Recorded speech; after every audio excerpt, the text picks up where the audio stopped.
I missed a pocket. Put your gold in my lot. I missed a pocket. My back has been shot. I missed a pocket. Pockets are fun. The game is Missed a Pocket. The first person to shoot Tom Waits in the back wins. But watch out. He'll rise out of the hole like a fucking zombie. Missed a pocket. Pockets are fun.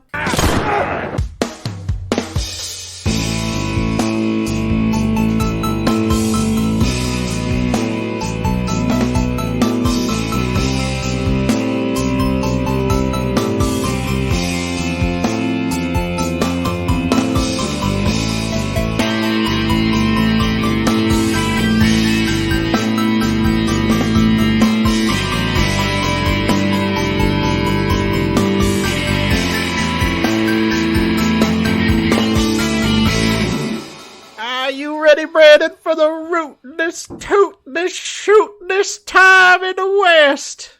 Yeah, partner, I'm ready to mosey on down to the shack out back and do some podcasting. Sodomize. Oh, I shouldn't say that. Welcome to Shack Out Back. This is Jim, and that's Brandy Markle over there. Hi, everyone. It's me, Brandy Markle, from the Jordan B. Peterson podcast. Jordan B. Peterson. We'll see who cancels who, Marxists. Yeah, unfortunately, I appear to be on a woke moralist podcast, so I might have to take that a little early. But, my signal, what is that? Virtue signaling? Is that what I do? I don't know, dude. The insane ramblings of a strung out ex-professor. So Dan is deathly sick.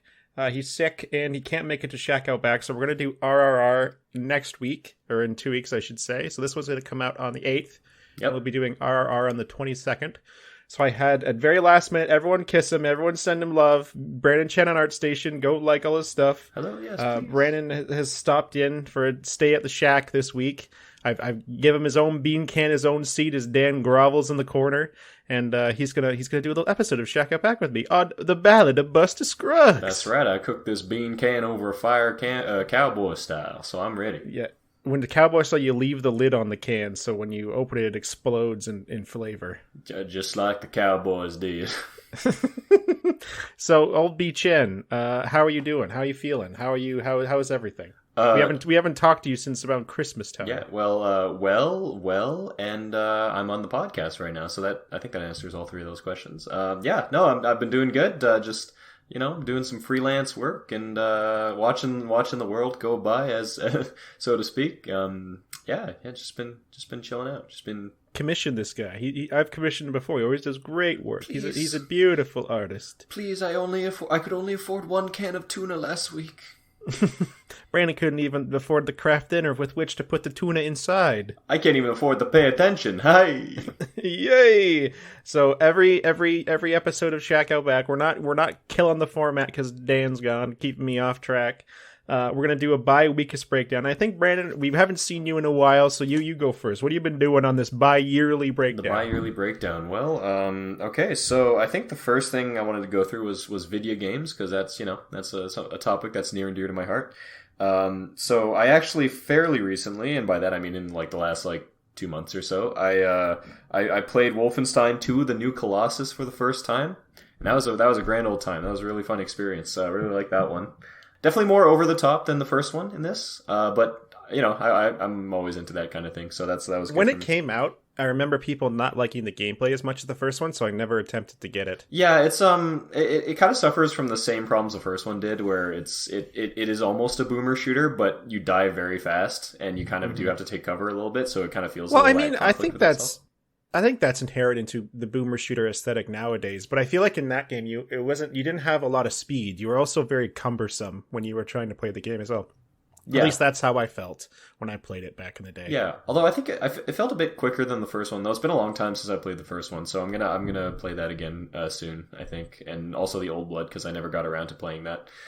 I'm attempting Doom Eternal on Ultra Nightmare. Speaking of boomer shooters, oh my god, he's doing it! I'm about halfway through the game, and I've had a couple moments where all the sphincters in my body simultaneously retracted. So that was every orifice puckered in B-Chen's body. Oh, don't even tell me about my orifices puckering, dude. And also playing Doom 64 as well, just for fun. Oh, yeah. I should play that again. Yeah, it's my second playthrough. So me and Brandon have been meaning to play a Medieval at the same time. We haven't done it. Yeah, maybe for a Shack Out Back episode in the Maybe future. Maybe foreshadowing there. You'll have to suffer me again in the near future. What else, Bran? What else have you been doing? I played a lot of Mass Effect Legendary Edition. Just been going through that again. Reliving. Let me tell you, my listeners, childhood memories. Oops. Every time Brandon's phone goes off, every time that I was on the computer for like 3 months, I was like, Brandon, what are you doing? He was either playing Deep Rock, or 2, he was doing the Mass Effect stuff. So good. I mean, I've been looking at it with a much more critical eye than I have in the past. Of course, playing it, those games are very dear to me. But definitely picking up some new things that were bad, or some things that I never noticed or appreciated before. So it's been good. And then I get to the end, and then I cry. But I do have ending mods for Mass Effect 3 now to Shepard goes off and stays in a field with a bunch of buddies in the gay beds. Shepard goes off with the elves and sails to the Elven lands. I mean, I still really love those games, despite all their problems. And, and there's a part of me that just kind of goes through and just like, oh yeah, they could do that better if they remade the games, but obviously I don't think they should, and I don't think they would. That would be a massive undertaking. And probably wouldn't capture the same sort of magic that they had originally. So, I really hope Dragon Age 4 is good. Yeah, me too. Oh god. Yes, definitely. But anyways, as for TV shows that I've been and movies that I've been watching, I've gotten halfway through Peaky Blinders season 6, and I still haven't continued since you came over to my house, Jim, because I just keep forgetting, and I'm really bad with keeping up with TV shows. Were we drunk that night we were watching that? Of course we were, Jim. Brandon, don't call me out like that, you fucking prick. Yeah. Well, I mean, we had to stay up till like 3 a.m. that day to get my sister from. Well, no, that was a different time. That's when we were watching Seinfeld. Oh, that's right. Oh, I forgot about that. I don't think we were drinking when we were watching. Oh no, we were. We went to the brewery with your parents, and then we just watched Peaky Blinders all night. Yeah, we weren't like smash hammered or anything like that. We were just just having a couple drinks, having a good time. Yeah. And I yesterday actually I watched Shaolin Soccer for the first time in what has probably been like 12 years. What the fuck is Shaolin Soccer? Okay, so do you know Kung Fu Hustle, like that movie? Yes. It's made by the same guy, Stephen Chow. Oh, that's exciting. Yeah, and it's I think it was made in like the 90s. I don't remember exactly when it was made, but great film. A lot of stuff doesn't age well, as many things from that time period don't. But still, overall, a very enjoyable experience. Stephen Chow's sense of humor is completely bonkers, and it's a fun time. I would recommend it. I would recommend watching that one. And I've watched Miss Marvel now on Marvels. And, Miss Marvel. Yeah, it was good. Is she the one who kicks stars? I don't remember what she does. No, that's America. That's America. What is about America Chavez? That's right. Yeah, she summons stars from her hands and travels the multiverse. No, Miss Marvel is she was originally in the comics an Inhuman, but she has like sparkly powers with the band that she has. And yeah, no, it was actually quite good. I mean, episode 4 and 5 were definitely not very good, and episode 5 especially was just like, what the fuck? But after that, like, I think in total, like, the finale was good, and the whole show as a package was very good in my opinion. So I think I watched a bit of it with John and Loren, but I feel like, I don't want to sound negative, but I feel like I'm going into another phase where I have intense Marvel fatigue, so I'll probably just spend half a year not watching anything and then just catch up. I'm kind of torn because I love Marvel stuff.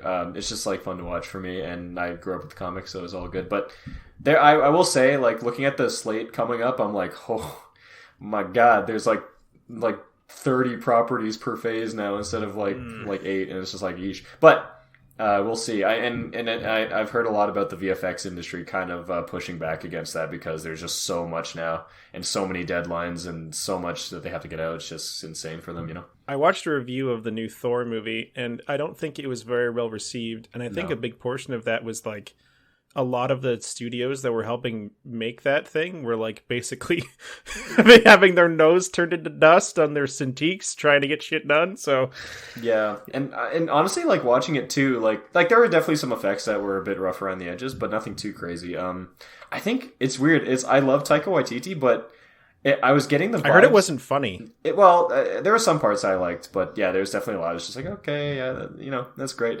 Let's go. But there was almost the sense that like Taika Waititi hated the audience almost. Like there was just so much piss taken out of the property that it's just like I was like, oh, okay, well, I mean, part of me thinks that's very funny, but also I was like, yeah, I mean, I don't think people are gonna like that necessarily. And there's some parts where I was like, okay, well, I don't know about that, my guy, but what else, Chet? What else, Chet? What else have you done? That's about it. I don't want to take up too much in the segment, so I'm gonna hand it over to you, Jim. Old Jimby? Well, Jim's it's been 2 weeks since old Jimby fucking talked, but he's done a lot. I watched Lock, Stock, and Two Smoking Barrels. Nice. That's a good film. I watched The Hitman's Bodyguard when I was high on an edible, and I enjoyed it a lot. I thought it was very funny, although I was on drugs, so that I may have affected my cognition of it. Yes, I think so. I finally watched Licorice Pizza. Oh, yes. And Brandon will know that I thought it was a meme film. So me and Jane were walking around one time. We walked by a movie theater, and I saw the poster, and I was like, "What is that?" Because it had Alana Haim. And it was a Paul Thomas Anderson movie, and it had Tom Waits in it. And I was like, what the fuck? This is like like when, like, they get, like, the sexy wolf, like, the wolf dresses up in a dress to, like, bait, like, the little, like, pigs to come and, like, and then he eats them. That's, sure. Like, the trap they would leave for me. They'd be like, they put that under a box with some string, that movie poster. I'd be like, what's that? And they captured Jim. That's true. Yeah, you guys, you listeners have to know that the key to Jim's heart is Tom Waits and Haim. And this movie really had both of them. They had them both in space. Oh, Brandon! And then when I was watching the movie, and then all of the Haim sisters are in it, and I was like, "What the fuck? This is overload!" Overload. That just sounds like a perfect utopia for you, my friend. I was titillated. After I watched that, I watched Inherent Vice, which is another Paul Thomas Anderson movie, and I liked it more. I think I watched it when it came out 7 or 8 years ago, and I liked it more on the second viewing. I also watched with old Patricia, our friend. I watched 10 Things I Hate About You last night, and it was a very good film. I enjoyed it. Yeah, she was telling us about that. That's like that's like a rom-com with Heath Ledger and stuff, right? Mm-hmm. Yeah. It had Joseph Gordon-Levitt. Oh, wow. It had the guy from the Elf, or from the Santa Claus movies who plays the elf. It had the lady from the Jason Bourne movies. Not Will Ferrell. Will Ferrell's not in the Santa Claus movies. That's Tim Allen. Because you said the elf, man. I was like, oh, Will Ferrell. Brandon and I, we went to my cousin's place and we had a board game night. Brandon thankfully missed the board game called Killer Bunnies, which was an intensely fucking... Dan was screaming and yelling and throwing things. Dan was texting about that board game like 3 days after we played it. Yeah, I could tell he was really upset. And I mean, yelling and screaming was kind of the theme of that party. Like, wow. Like, man, because we got into Secret Hitler. Yeah, we played Sushi Go, but then we got into Secret Hitler, and no one had played or seen anything about Secret Hitler except for me. So it was just like me and Dan and Cassie and my sister, and then my cousin and her friend and Brandon, and we were all screaming and yelling at each other. And my sister won at the end. She was a fucking sociopath. She manipulated me so well. She did. Wow. I mean, she played us all like a fiddle, I will say. And yeah, it really did feel like the Reich in 1933. It was fantastic. It was. My sister is Hitler. Yeah. I read 3 books in the last 2 weeks, Brandon. Nice. I read the Troop by Craig Davidson and Cataract City by Craig Davidson. The Troop was a very good book. It was about a bunch of Boy Scouts there's Guinness. It was a bunch of Boy Scouts on an island off of PEI who get eaten by mutant tapeworms. Okay. Wow. I watched Cataract City, which is a show or a book about living in Niagara Falls. And then I read a book called The Ruins by Scott Smith, which is also another horror book. And you can, the difference between the two authors, between Craig Davidson, who's a Canadian author, and Scott Smith, is Craig Davidson loves his characters, and he gives them, even if they're bad people, he gives them a lot of like backstory and stuff. But like Scott Smith fucking hates the people in his book, and he describes them as fucking stupid idiots who die because they're fucking racist and shitty. Damn. So they were good books, though. I'd recommend all 3 of them. I can see that being a little cathartic, But of course, maybe not for. Maybe it doesn't make for as good reading, probably. But Yeah, I feel like I was less engaged with the characters. I think it was more of like a cut that girl's head off kind of movie, the kind of book than it was the other one was. Yeah. But anyway, on to our topic at hand here, Brand. So I blindsided Brandon yesterday. I was like, Brandon, I need your help. Dad's sick. You need to watch this weird cowboy movie. So what did you think of Buster Scruggs before you watched it there, Brand? Well, okay, so I didn't know too much about the film. I knew that, what's the actor who plays Buster Scruggs? What's his name again? Tim Blake Nelson. Tim Blake Nelson. I knew he was Buster Scruggs, and he was a gunslinging, tune singing cowboy extraordinaire. That's about all I knew. And the first short story is about him, so it's kind of going into him and how he's kind of like, they really paint him as this sort of like he's going to be the narrator of all these short stories, you know what I mean? Like, by the way, this is spoilers for Ballad of Buster Scruggs, by the way, if you guys want to skip ahead. Spoilers! This whole episode, yeah. Don't skip this episode, though. Just, I don't know, just hit yourself on the head with a frying Brandon, pan. they already heard your voice, and they were like, I'm skipping this one. Yeah, that's true. Brandon! And, yeah, like, he's a very charismatic guy. He's kind, like, not kind, he's but like nice. He's a sociopath. He's a fucking sociopath. Well, he's like nice to people, but, he's not afraid to gun him down. If they F with him, are we allowed to swear in this podcast? I don't know. They fuck with him, Brandon. Jim, we're gonna lose ratings in the young audience. I think I talked about insemination one episode, so I think we're good. Oh, okay, well then I'll just bust out the whole cadre of swear words then that I know. Yeah, and if anyone fucks with him, then he just guns him down like very proficiently. I will say, he's definitely a tried and true gunslinger.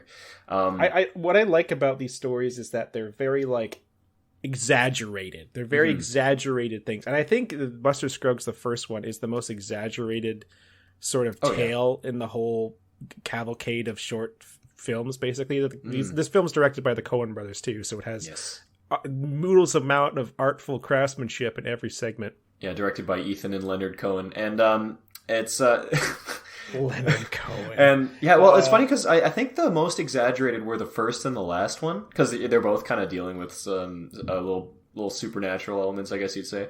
I think the themes of all of them have to do with like death and fulfillment. I think that's like the main thrust between all of them. Mm-hmm. But the Buster Scruggs is the one where people were like, what I think, like, if me and you were different. When Danny thinks of a cowboy, he thinks a guy with like a big white hat and big spurs, and a guy who walks around singing songs, and that's what Buster Scruggs is. But he's also like, he has a glint of like the most demonic fucking man ever to exist in the West, where he just like the exaggerated lengths at which he kills people in this fucking first segment. It's like he gets to the bar with all the ruffians and he shoots them all. Well, the one guy's like, "You're shooting iron work," and he just pulls out a gun and plugs him in the head, and he falls over. And then he shoots another guy in the bar, and there's like a hole of sunlight shining through his body. Like, it's just like shit like that. Yeah, very stylistic. I mean, like, and of course, one of the shots with him with the guitar. I mean, that shot, the inter-guitar shot, I don't even know what you would call that, like the looking out of the hole. All the CGI like Tim Blake Nelson hands strumming the guitar.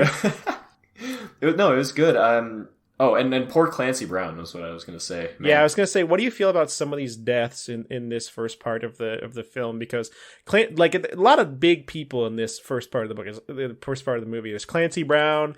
There's the fella who was in the one I just talked about, the elf man from 10 Things I Hate About You. He's in that bit for like 5 seconds. Yep.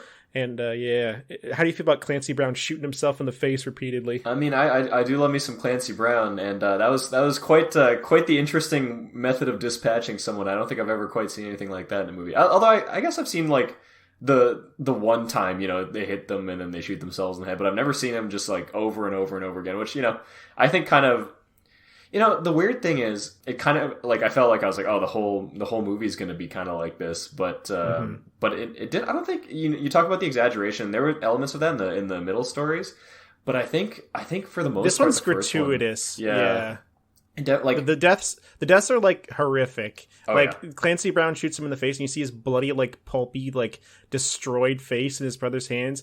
And then Buster starts shooting the fingers off the other guy when he's reaching for his gun. His brother, like shit like that. It's pretty fucked. I mean, the songs in the first part are really good, but the rest of it's like pretty fucked. All the music in this film is really good. Mm-hmm. Oh yeah, definitely. I was kind of prepared for something different. I think after the first short, I was definitely ready for the whole movie to kind of be like that, but I don't think it really was, which is kind of odd. It's not as gratuitous as it's not as it doesn't. I'm trying to think of what I'm trying to say. Mm-hmm. It doesn't revel in the like gore and grossness as much as the first one does, because the first one's like, I'm Buster Scruggs, I'm cool, and then he like fucking horrifically kills people and they're like writhing around in their fucking blood and shit. Like, it's not good, Yeah. but the rest of I'd say there's comedic elements in the second story with James Franco, but it never gets to the point where it does in the first segment. No, it's definitely it's definitely almost like a slapstick gore like cowboy short thing, which is kind of interesting. I think it's very tongue in cheek and reflecting on like people's perception of the Old West and shit. Yes, definitely. I think that's kind of the most interesting thing about it, is that it's sort of a it's sort of an exaggerated but also kind of a different perspective on a lot of like life in the West. You know, like these are kind of stories that you wouldn't see too often in a movie, a Western movie, right? Which I appreciate. I feel like this movie. And I'm going to preface the rest of these stories with this, where I read a lot of cowboy books, and this movie feels more like a Larry McMurtry book. He's the guy who wrote I talk about him a lot on the show, but he wrote the script for Brokeback Mountain, and his characters are a lot more dour, and bad things happen easily to them, and they're a lot more resigned to their fate and stuff. And there's not a lot of heroic like actions in his books, nor in this movie.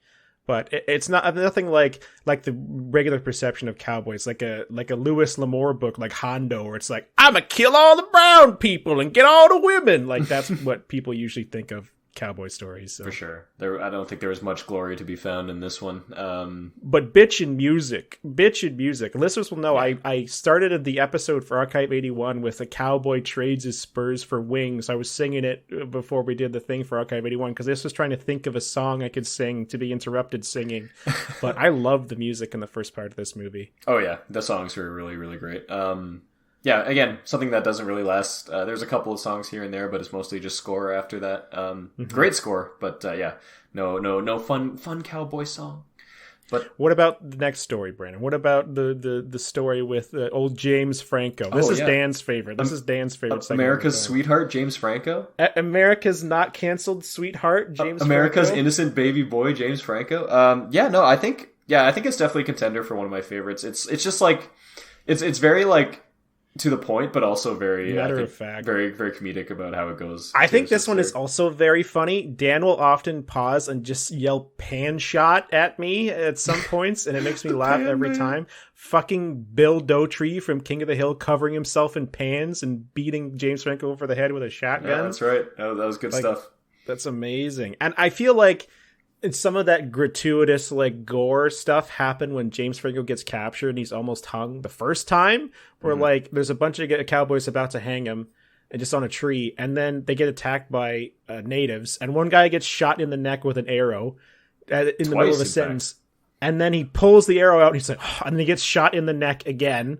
I thought that was funny, but fucking gross. Yeah, funny and gory.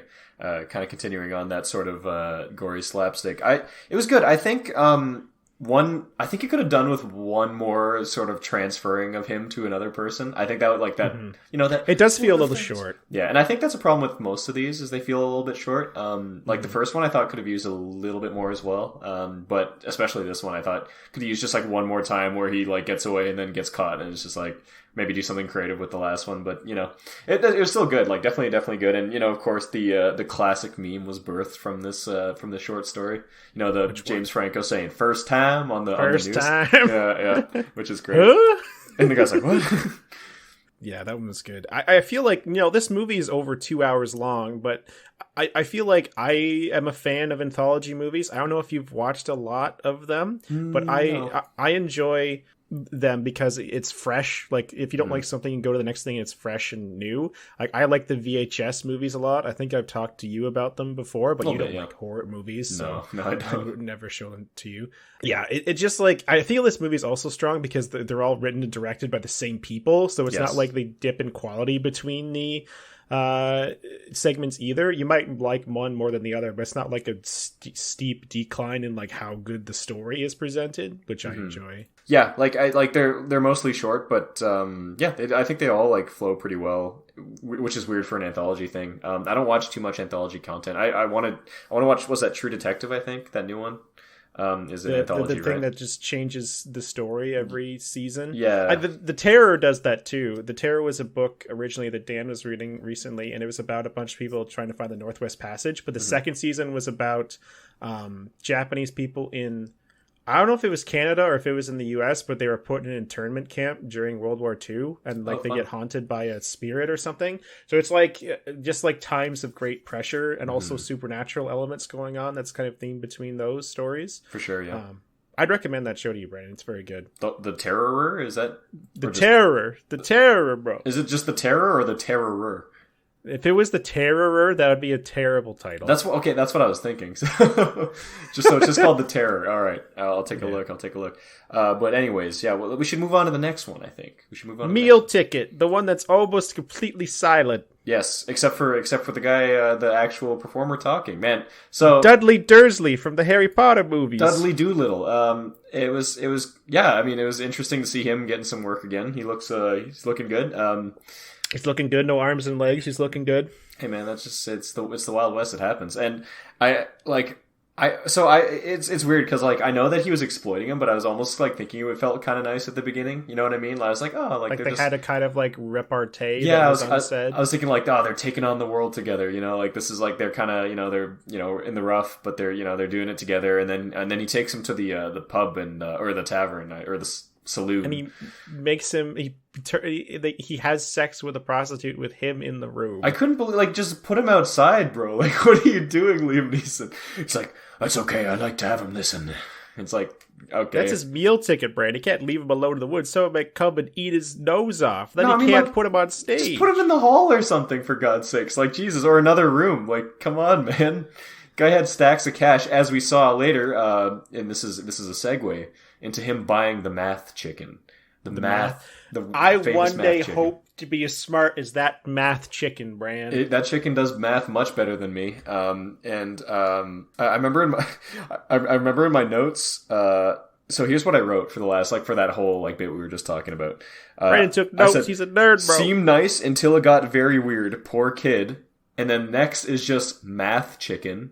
And then the next note is, okay, Liam Neeson sucks in this one because after he buys the math chicken, he's like, there's a shot of them like traveling around like along a snowy road near a bridge. And then Liam Neeson's like, I've got an idea.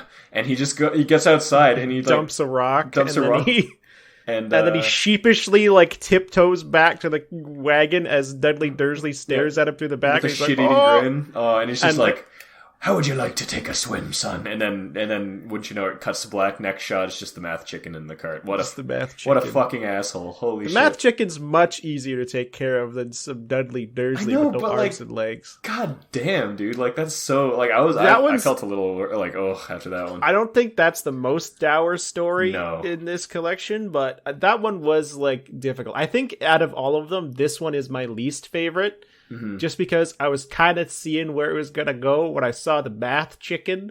So, I was like, oh no, he's going to replace him. Yeah, I think that's the first like really feel bad one of the out of many feel bad stories that are to come. So, this one, I think Liam Neeson was channeling his character in Fallout 3. I think he was really like the dad from Fallout 3. I was thinking, what would James from Fallout 3 do? He would dump that torso in the river. I have to dump this quad amputee to save the wasteland, you see. That's save the girl, save the wasteland. Yeah, that was oof. I felt a little rough after that one. But have you seen a lot of Coen Brothers movies? Yeah, Brandon, what Coen Brothers movies have you seen? Well, maybe not most of them, but you showed me a lot of them. I've seen like The Big Lebowski. I've seen True Grit was very good. True Grit's good. In fact, one of my favorite movies, actually, I'd probably say. What other Coen Brother movies are there? I know I've seen more. Fargo. I've seen Fargo. Fargo is really good. I like that one too. Raising Arizona. Haven't seen that one. Miller's Crossing. Barton Fink. Okay, maybe I lied when I said that I've seen most of them. The Man Who Wasn't There. You've seen No Country for Old Men, yes, I assume. Have, yeah. Okay. Yeah, Burn After Reading. A Serious Man. No. Inside Llewyn Davis. No, I really do want to see that one, though, because Oscar Isaac is fantastic. I need to rewatch that one. I saw it when it came out, and I was 18, so I think I was too stupid to realize what the movie was trying to say. Maybe we could watch that movie, Jim, together? Maybe we can have a sweet kiss and watch the movie together. Oh, sweet kiss. Maybe you can be inside Brandon Chen. Inside the actor studio, more like inside Brandon Chen's rectum. So let's move to the next story, which is I think this one's my favorite for obvious reasons. Yeah, well, actually, I agree. Barring the fact that it's Tom Waits and all of his stars Tom Waits. I think that the music in this movie too is really good because Tom Waits is singing a song called Mother McCree, which I don't think was released until the 1920s. So it's anachronistic. Yes, what Brandon Chen, because he doesn't have mush mouth like but all the music in this movie, he did not. Tom Waits is not. No. Like the character in the movie wrote it, and then it got later on. You know, maybe some Irish people heard him singing it, and they took it back to Ireland. But this one, it kind of feels like the one with Liam Neeson, just because there's not a lot of like character interaction, and some of it's left up for interpretation. It's literally just about a guy who wanders into like a valley. He's a gold prospector, a Tom Waits gold prospector. I think that this is a perfect role for Tom Waits to play an old gold prospector. Oh yeah. But he gets to the river and he finds a divot of gold. He starts digging and he finds the pocket. He finds Mr. Pocket. Mr. Pocket. In the ground, and then he finally gets to Mr. Pocket, and then the music swells. It swells up, and he gets shot in the back. Yeah, well, I was before you move on with that big reveal, I guess. I really loved the cinematography in this one. Watching because I mean, you see it a little bit, but I don't think there's ever, well, maybe not ever, but there's not too many westerns that just like feast on the beauty of a lot of like these places, you know what I mean? Like there, a lot of times you'll get like the mesas and stuff in the desert, especially in the spaghetti westerns, right? But this one is just like pure, beautiful, like sort of just untapped, like frontier, I guess you'd say. Very nice, very, very nice. And yeah, Tom Waits was very. I loved how at the beginning you're seeing all the animals and it's like all the beauty of nature, and then you just hear Tom like Waits comes in. Mother McCree, like his horrifying like voice emerging from the trees, and I'm like, oh boy, here we go. And yeah, of course his everything like scampers off, his guttural like grunting as he's mining like the ground, and he's just like, and I think. I was just gonna say, I simply thought that he was gonna have a heart attack just from the noises that he was making. I thought he was just gonna die on the spot, but those are just Tom Waits noises. Those are just Tom Waits noises. He walks around his house saying those Tom Waits grunts. I think this is the best story that integrated the use of computer effects as well. It's used for some of the animal shots, like the deer. Yeah. A lot of the deer shots were CGI. The scene where Tom Waits climbs the tree to get the eggs, that was all CGI. But it looked good. It looked good. I didn't even know that. I thought he just climbed a tree. Well, they probably had a prop that was shorter that he kind of hung on to, and the background and the position and looking at the owl and stuff was all done through computers, I assume. Yeah, it looked good. But it was amazing. And, you could tell that some of it was like, computery or whatever, but it enhanced, I feel like it enhanced the beauty of the cinematography rather than distracting you. Well, yeah, I was about to say, you get that shot with the deer's like antlers framing the skyline, and I'm like, yeah, you wouldn't be able to get a shot like that probably with an actual deer, really nice. That's what CGI should be used for, stuff you can absolutely never like accomplish with a regular, shot. Definitely, yeah. Yeah, Tom Waits gets framed by those antlers, and he stumbles down the path with his mule named Lucky. How do you feel about the way this story climaxed as well? Because climaxed, is that I thought it was going to be another dour one, but he really, and it is dour. Like, it's not a happy ending or whatever, but it subverted my expectation. How do you feel about that? Yeah, well, it's funny you mention that, because in my notes I have, geez, not even one happy ending allowed in this thing, huh? And then I said, oh wait, never mind, it all worked out, because the guy who had been following him and camping behind him, trying to steal his gold once he found a big vein, which he did, and the guy shot him in the back, in the shoulder. And, there's kind of the shot where he's sort of, you like, it's cool because you can kind of tell that this guy is not really used to that sort of thing, because he's like, his hands are shaking a little bit, and he's like very trepidatious to like hop in the pit. And for good reason, because when he does, Tom Waits rises from the dead, not unlike a zombie, and starts wrestling. He starts wrestling with the man, and he manages to get his gun, and he shoots him in the face, and really grossly, he shoots him through the hand into the face. Yeah, like into his cheekbone, like into his brain. You piece of skunk! Yeah, what's he calling it? You piece of skunk! You scheming skunk! Or something like that. He calls him a skunk. And you didn't hit nothing important. and if you thought that the grunts were bad before the Tom Waits grunts, when then he got shot. Then he boy. grunts every 3 seconds. I was about to say, there's a man grunting when his guts have been shot out. It went clean through, he says, and he takes a little bath in the clean water. But he gets to work the next day and he's all fine. Gets his gold. He gets out. He sings Mother McCree, and her hair is all silver and worn. I don't remember how the song goes. He leaves the valley the same way he came in, waves goodbye as he's sweating blood, and you know, it's a happy. All the animals return. Nature returns to normal, Bran. Yeah, I don't know if there's like any commentary there on about like progress and how it kind of like ruins nature. I don't know. Probably not. I think I'm thinking too much into it, but I think Tom Waits is just loud, Brandon. I don't know if you've picked that up from his litany of works, but I think he likes to growl and grunt. I'm surprised that the mountain a couple kilometers away didn't come shake down. down. Oh, fuck. But, now to the most dour of stories. Oh, don't even. Brandon got his. As soon as I said, "Oh yeah, we can watch the Ballad of Buster Scruggs," I forgot about this one. Yeah. And I was like, "Oh, Brandon's not gonna like that." No, and you know, this one's called The Gal Who Got Rattled. And let me tell you, she was not the only one who got rattled from this tale, because I did too. Poor lady. So this is this is a very. I feel like this is the story that reminded me the most of a Larry McMurtry story or book, where this poor woman is living with her brother, and then they go on a cattle drive, not a cattle drive, but like the Oregon Trail. Yeah, her brother dies like immediately of typhus or some shit. As cholera, I think. Yeah. And then she's stuck with his yappy dog and this boy who's driving their cart for them, who was promised like $200. And then they walk for an entire day, and then the two guys who are running the caravan, she's like, I don't have anything to pay them. I think we buried the money with my brother. And she's just absolutely fucked. Mm-hmm. She's absolutely in a spot where she's just dour and depressed, and her future looks like shit. Yeah.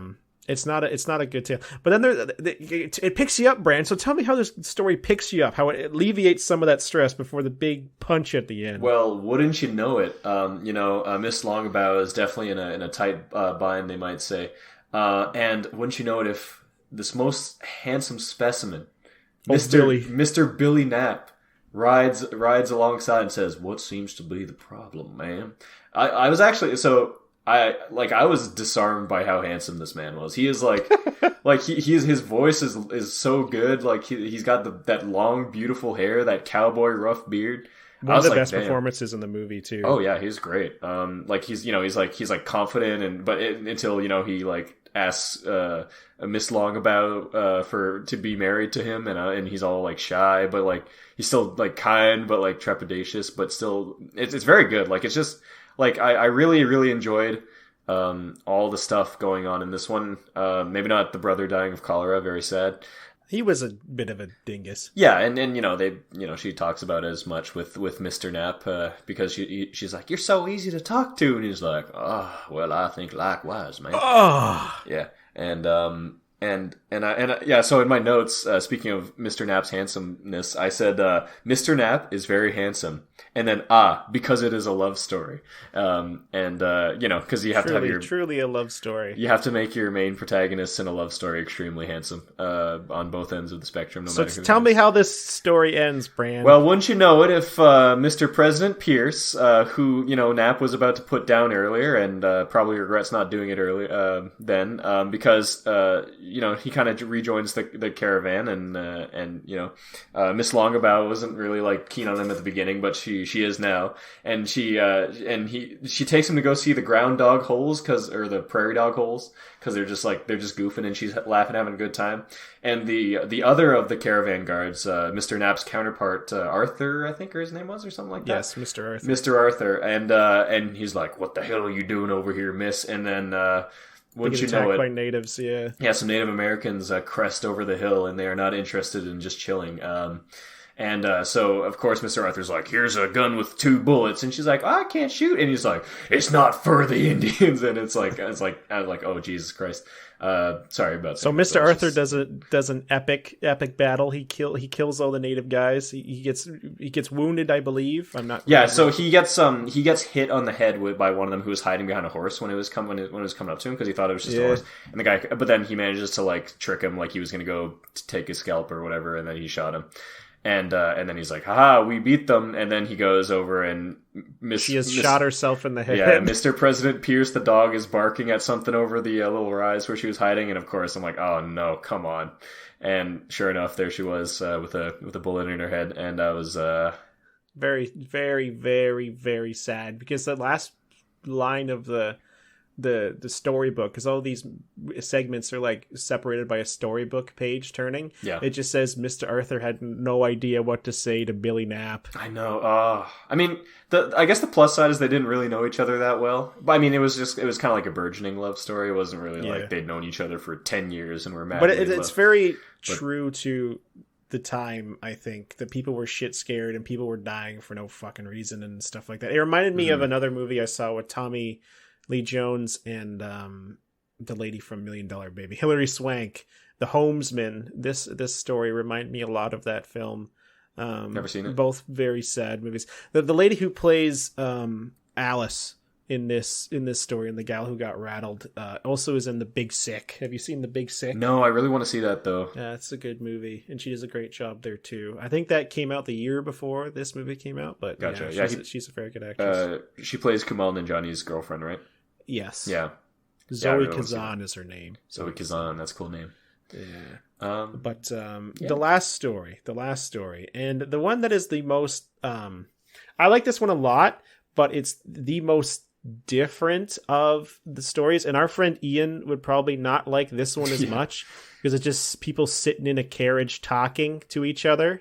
Mm-hmm. It's very almost play-like in that way, where it's just a bunch of characters monologuing at each other, basically. But what did you think of this last one, The Mortal Remains? Yeah, I mean, that's kind of why I liked it, right? Like, because, we kind of, I don't know if action is the right word for a lot of these stories, but we had a lot of, a lot of moving parts, I guess you'd say. Whereas this one was very much like a scene from a play where they're doing a little character study or something, right? So the setup is basically there's a bunch of folks in a stagecoach wagon. There's a French guy. There's a very devout, I guess, Catholic woman. Prim and proper lady. Like, oh, the West is the best and all that. And the Jordan Peterson of Western women. And a sort of rough around the edges trapper guy. He's wearing like all these furs and stuff that are looking a little dirty. And then on the other side of the coach is Brendan Gleeson and a dandy British man who I'm not sure who the actor is, but he kind of John Joe O'Neill is his name. Jean like French. JNOJONJO John Joe. John Joe O'Neill. Well, that is not what I was expecting the actor's name to be at all. As Thigpen, the Englishman. Thigpen? Yeah, like from Peanuts, but with a TH. That's Pigpen. I know. I'm just Anyway, who's Brendan Gleeson's character's name?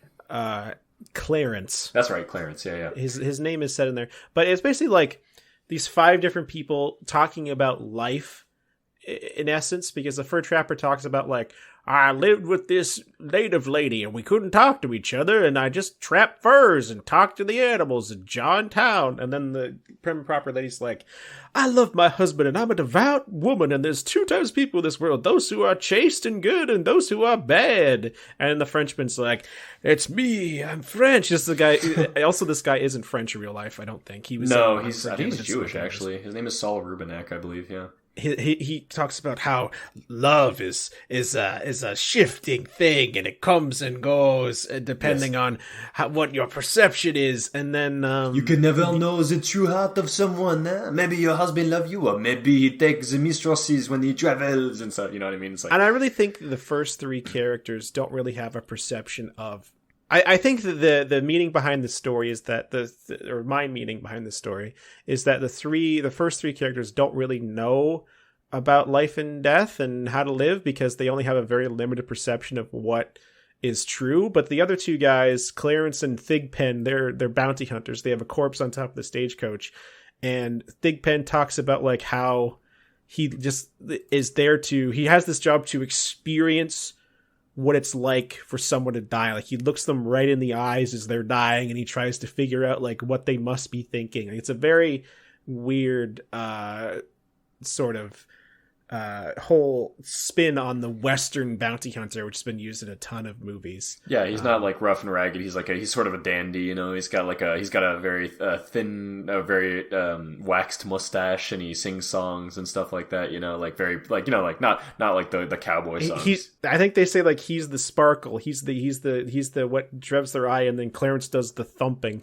That's right. He's the charmer, and then Clarence is the guy who bonks him on the head, and then it's an interesting pair for sure. Although I felt like Brendan Gleeson didn't get as much to do in that. You know, it was definitely more. He sang a beautiful song. He did. They both sung beautiful songs, but I think Thigpen was kind of Thigpen. Oh my god, that name was kind of the center of attention. You know, on that one. I mean, he was good. That's very what the fuck is the word I'm trying to.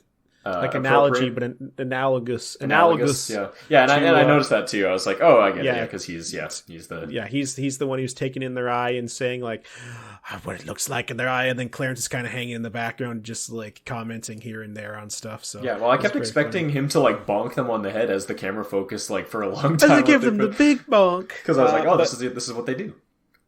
It was also, it had weird supernatural elements too. Like the lady started choking, just asphyxiating on something, and then the Frenchman leans out the coach. He says, "Coachman, we have to stop!" And he just like keeps driving the coach. Maybe that's like a link to like, you can't stop life moves ever forward, or shit like that. Yeah, and you know, he's like, he's like, oh, you need to stop, and he's like this guy with like this huge black robe, and the sky. He looks green. Like Karen. He looks like the fucking ferryman. That's what he looks like. Yeah, Charon. Yeah. But you know, it's I see they're dead, right? Like, is that what I'm getting from that? Are they dead? I don't think so. I think that's, you know, I think it doesn't matter if they're dead, Brandon. Personally, I think they are. I mean, so for me, it's just the fact that like the color grading goes from very normal in the like, and then it's dusk and then it's dark. Brandon. No, yeah, well, dark, but it starts turning like green, and it's like, and and as they're going along, there's literally nothing but like these weird trees, and like I noticed in the background too, the shots like of the outside of the stagecoach. They were like, the whole thing was just sky, like obviously like the camera was tilted up a little bit, but it was very weird. Like I was getting a lot of like. So in my opinion, I think that they're dead, and especially because they go to the hotel at the end, and then like those guys are dragging like a body up to like this huge staircase that just has a white light. I'm like, okay, they're dead, 100%. You never know. And they woke up the next morning and had their bacon and eggs, Brandon. Yeah, maybe, I don't know, but that was my interpretation. I feel like now you're thinking of that, it is kind of like they're on the modern day, back then equivalent of traveling the boat down the River Styx. Basically, they're in the stagecoach going down the plain. Yeah, that was my interpretation, right? Like. And I think you know, the bounty hunters were, you know, they said they were bounty hunters, but I think they're just kind of like, I don't know, I guess they represent, I'm sure they represent something in psychology or something or like something fantastical that I don't know.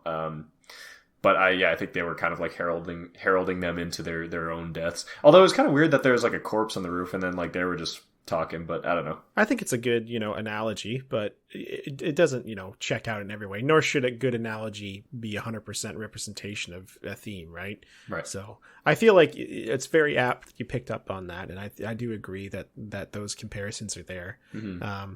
But that's the last segment of this movie. So more as to like the entirety of this film, because the way the film begins and the way the film ends is very different. Mm-hmm. I feel like the themes were carried on from segment to segment, but Ballad of the Buster Scruggs, the first bit's like very funny, and it's full of music and gross shit happening, and like all that stuff, and very whimsical things. And the last part is very like, I wouldn't say grounded, but it has more of a demure, like, it's more restrained, somber sure. tone. Yeah. Like, because, I mean, there's definitely macabre stuff at the beginning, but, like, I don't think it ever, like, there was lots of breaks with Buster Scruggs kind of being a goofball or whatever, and singing, whereas this one's just like, yep, you might be dead anyways. Okay, well, that's the end. See you.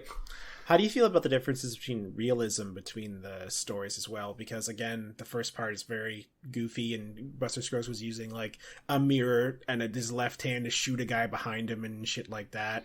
But then, you know, the gold miner story was very grounded. The last story, I don't think it's grounded, but the girl who got rattled, that's a very grounded story. Well, that's that's what I was kind of touching on at the beginning. Was like the beginning of the movie to me promised something different.